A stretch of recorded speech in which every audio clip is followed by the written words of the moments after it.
Hello viewers, welcome to my YouTube channel, Professor Bilal Asmat. Today I am going to start a lecture series on history of English literature, and it is our first lecture on Anglo-Saxon literature.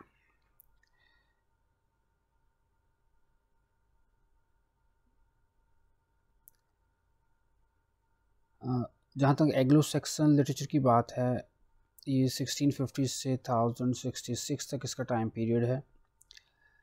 कहते हैं कि Europe के मुख्तलिफ़ ममालिक में जब national literature फल फूल रहा था, तरक्की कर रहा था, तो उसी दौरान आलमोस्ट हर मुल्क के अंदर इसके बीज बोए जा रहे थे और नेशनल लिटरेचर की इब्तिदा की बात हो रही थी और पूरे यूरोप में ये जड़ें फैल रही थी।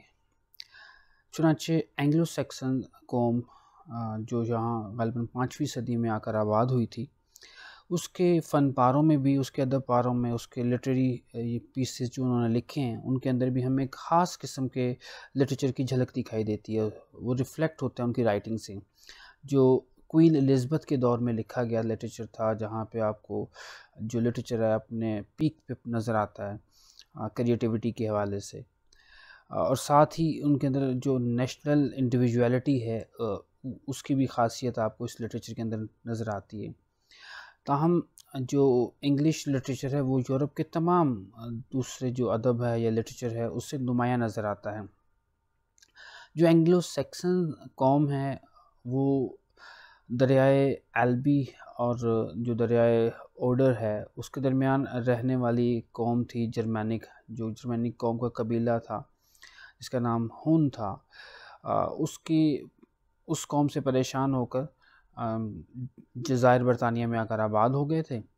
एंगल्स ने दरियाए हम्बर के शुमाल के आलमोस्ट तमाम हिस्से पे, जबकि ज्यूट्स ने कैंट के सूबे पर, और जो सेक्सन्स हैं उन्होंने बाकी मुल्क पर आके कब्ज़ा जमा लिया, वहाँ पे सेटल होना शुरू कर दिया। जहाँ तक इनके अकीदे की बात है, ये सभी लोग अगर कहा जाए तो दे वर नॉट क्रिश्चियंस, क्योंकि क्रिश्चियनिटी अभी वहाँ नहीं आई थी। They were having pagan belief system, they used to believe in many gods and goddesses. और ये लोग 6ठी सदी ईस्वी के इख्तिताम तक तकरीबन ये टाइम फ्रेम बनता है जब इन्होंने क्रिश्चियनिटी को एक्सेप्ट कर लिया था, ईसाईयत कबूल कर ली थी।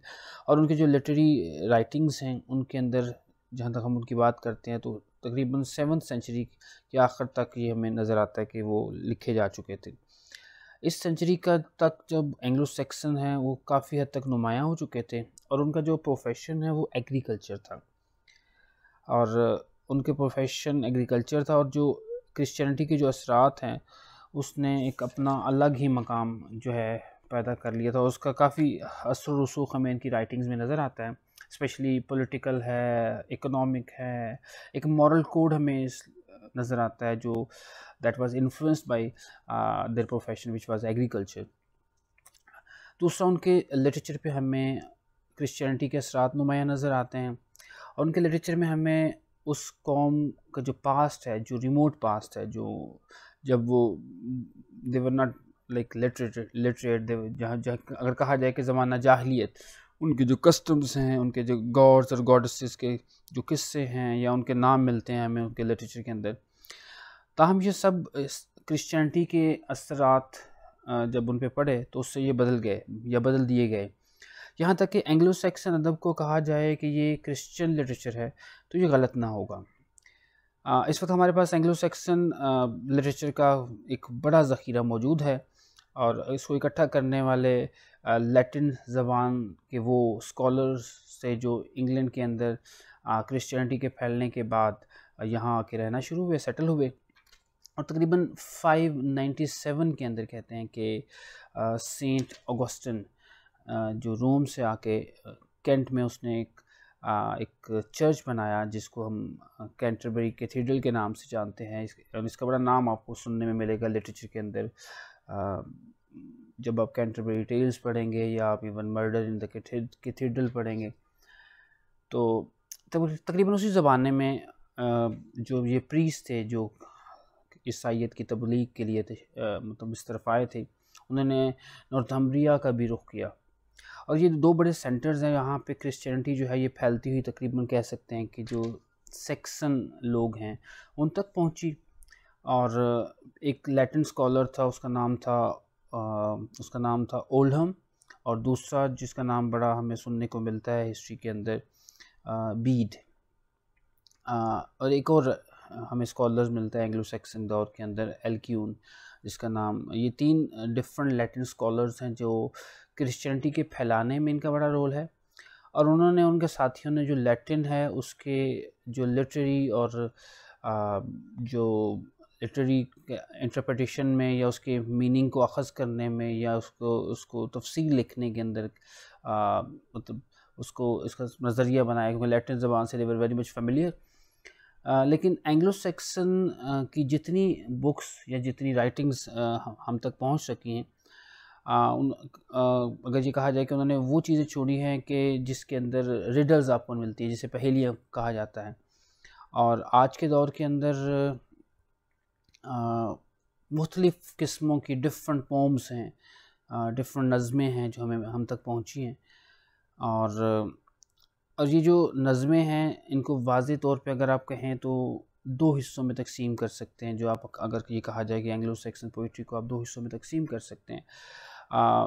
اگر اردو میں کہا جائے تو ایسا ادب جو جس کے لیے آپ لفظ چوز کرتے ہیں کہ جس پہ کفر کا اثر جو ہے غالب ہے، یا کہا جائے پیگن بیلیف سسٹم ہے یا پیگن پوئٹری ہے کہ جس میں گاڈز اور گاڈسز کے نام اور ان کے عقیدے کے اندر یہ چیزیں آپ کو نظر آتی ہیں ان کی شاعری کے اندر. اور دوسرے حصے کو اگر مذہبی شاعری کہا جائے، یعنی کہ عیسائیت سے بھرپور شاعری یا کرسچن شاعری، تو یہ غلط نہ ہوگا. تو جن پومز پہ جو کفر یا سیکولر آسپیکٹ، سیکولر کی بجائے اگر ہم پیگن کا ورڈ یوز کریں تو زیادہ بہتر ہوگا، تو ان کے اوپر یہ رنگ اتنا غالب ہے کہ جو کرسچینٹی کے اثرات جب ان میں ملتے ہیں تو یہ رائے قائم کرنا پڑتی ہے کہ شاید یہ جو اسکالرز تھے کافی انوویٹیو تھے، اور ان کی جن پومز ہیں وہ لٹری پرسپیکٹیو سے کافی اعلیٰ پائے کی ہیں. جبکہ دوسری طرف ہمارے پاس وہ پومز ہیں جو کافی اگر ان کے مقابلے میں دیکھا جائے تو اتنے اعلیٰ پائے کی نظر نہیں آتی ہے، کیونکہ وہ تمام جو کرسچینٹی کے رنگ میں ہمیں رنگی ہوئی نظر آتی ہیں. ہو سکتا ہے کہ جو پہلی نظمیں ہیں جن کو ہم پیگن پومز کہتے ہیں یا پومز کے طور پہ سمجھنے کی کوشش کرتے ہیں، یہ شاید اس وقت لکھی گئی ہوں جب سیکسنز جو ہیں انہوں نے کرسچینٹی کو ابھی تک قبول نہیں کیا تھا.